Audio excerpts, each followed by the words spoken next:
இன்றைக்கி நம்ம வேஸ்ட்டாக தூக்கி போடுற பாட்டிலை வச்சு ஒரு ஆர்ட் அண்ட் கிராஃப்ட் தான் வந்து பண்ண போகிறோம்.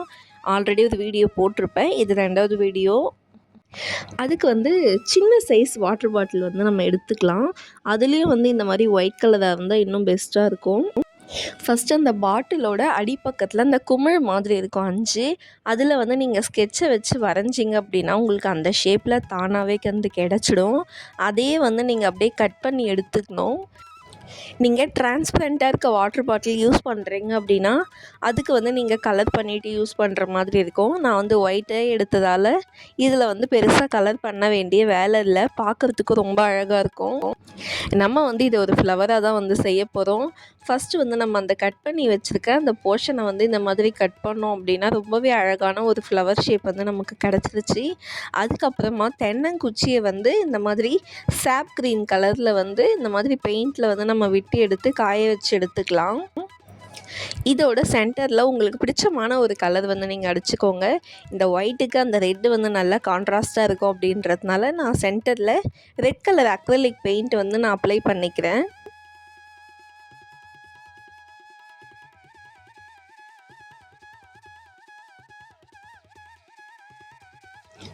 இப்போ இந்த க்ளூ கன்னை வச்சு இந்த ஸ்டிக்கை வந்து இந்த ஃப்ளவரில் வந்து நம்ம அட்டாச் பண்ணிக்கலாம். இப்போ வந்து ஃப்ளவர் ரெடியாக இருக்குது. இதுக்கு லீஃப் வேணும் இல்லையா? ஸோ வேறு ஒரு 2 க்ரீன் கலரில் வாட்டர் கேன் மூடி வந்து நான் எடுத்திருக்கேன். அதையும் க்ளூ கன் வச்சு நம்ம நல்லா டைட்டாக ஒட்டிக்கலாம். அவ்வளோதான், க்யூட்டான ஃப்ளவர் வந்து நமக்கு ரெடி ஆகிடுச்சு. இதை நீங்கள் அப்படியே ஃப்ளவர் வேஸில் வச்சு யூஸ் பண்ணிக்கலாம். அடுத்து வந்து க்ரீன் கலரில் வாட்டர் பாட்டில் இருக்கும் இல்லையா? ஸோ அதை வச்சு ஒரு வால் ஹேங்கிங் தான் வந்து பண்ண போகிறோம். ஆல்ரெடி நான் ஒரு வீடியோ போட்டிருப்பேன் இதே மாதிரி க்ரீன் வாட்டர் பாட்டிலில் கிராஃப்ட் செஞ்சு. அப்போ வந்து இந்த கட்டான சில பீசஸ்லாம் இருந்தது. ஸோ அதை தான் வந்து நான் இப்போ ரீயூஸ் பண்ண போகிறேன். நீங்கள் ஒரு புது பாட்டில் எடுத்து அதை கூட இந்த மாதிரி குட்டி குட்டி பீசஸாக வந்து கட் பண்ணிக்கலாம். இந்த வந்து நான் கட் பண்ண பீசஸ்லேயே கொஞ்சம் பெரிய பீஸாக இருக்கிறதுக்கெல்லாம் வந்து நான் 2ஆக கட் பண்ணிக்கிறேன். அதாவது கொஞ்சம் நீல வாக்கில் இருக்க மாதிரி லீஃப் ஷேப் மாதிரி நமக்கு வந்தால் ஓகே. பட் எல்லாமே ஒரே ஷேப்பில் இருக்கணும்னு இல்லை. அன்ஈவன் ஷேப்பஸில் நிறைய இந்த மாதிரி நம்ம விளக்கில் காமிச்சோம் அப்படின்னா அந்த எட்ஜஸ் எல்லாம் நமக்கு கொஞ்சம் சுருட்டிக்கிட்டு பார்க்குறதுக்கு ரொம்பவே அழகாக இருக்கும். இப்போது அந்த துகள் எல்லாத்தையுமே வந்து இந்த மாதிரி நான் விளக்கில் காமிச்சு எடுத்து வச்சுருக்கேன். இது வந்து இந்த துணிலாம் போட்டு வர ஒரு அட்டைப்பெட்டி தான் வந்து நான் எடுத்திருக்கேன். இந்த அட்டைப்பெட்டியோட பேக் சைடில் வந்து இதை வந்து நம்ம ஒட்ட போகிறோம். அதுக்கு முன்னாடி ஒரு பிளாக் கலர் அக்ரலிக் பெயிண்ட் எடுத்து ஒரு மரம் ஷேப்பில் வந்து ஃபஸ்ட்டு நம்ம வரைஞ்சிக்கலாம். மரம், அதோட இலை, கிளைகள் இதெல்லாம் வந்து ஃபஸ்ட்டு நம்ம ஒரு அவுட்லைன் கொடுத்துக்கலாம்.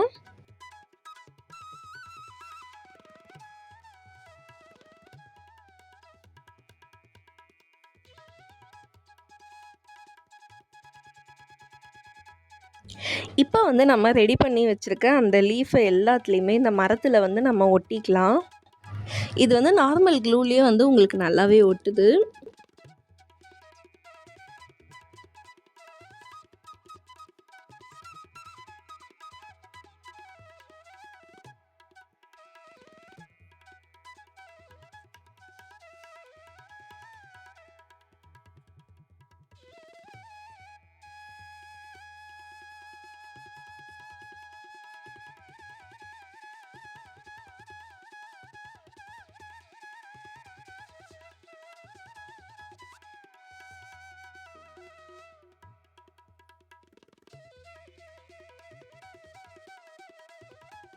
இப்போ வந்து நான் எல்லாமே ஒட்டி முடிச்சிட்டேன். ஆனால் இன்னுமே கொஞ்சம் நமக்கு மீதி இருந்தது.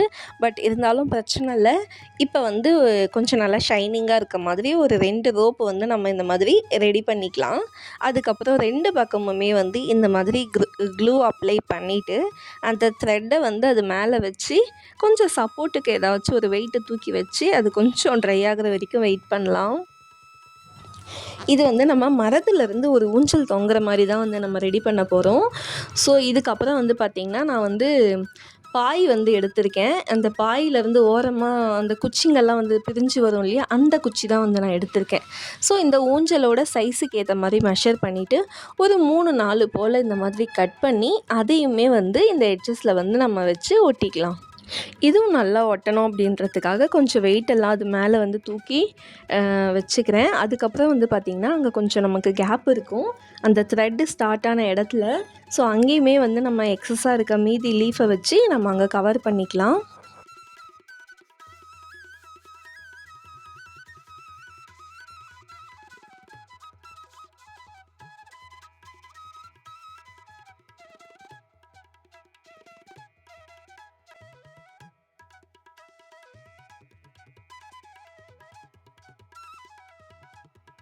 இப்போ வந்து உங்ககிட்ட ஏதாச்சும் ஒரு டால் அந்த மாதிரி இருந்தால் கூட நீங்கள் வச்சு ஒட்டிக்கலாம்.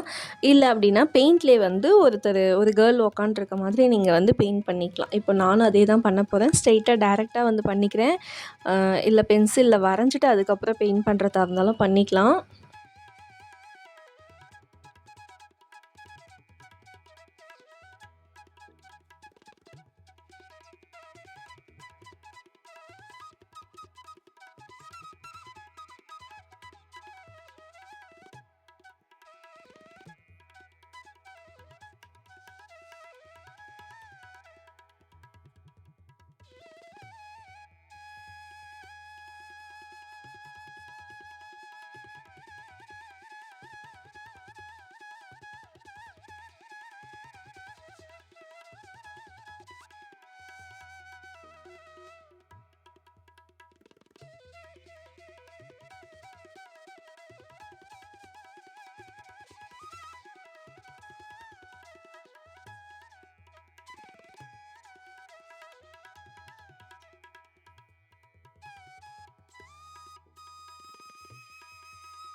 இது வந்து ரொம்ப ப்ளைனாக இருக்க மாதிரி இருக்குது அப்படின்றதுனால கொஞ்சமாக ஒயிட்டில் எடுத்து ஒரு ஃப்ளவர் மாதிரி வச்சுருந்தேன்.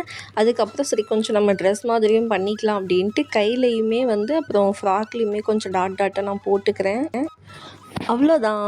வேஸ்ட்டாக தூக்கி போடுற பொருளில் ஒரு கிராஃப்ட்டு செய்வோம். அந்த கிராஃப்ட்டு செய்யும்போது திரும்ப அதில் வேஸ்ட்டானதை வச்சு இன்னொரு கிராஃப்ட் பண்ணிட்டோம்.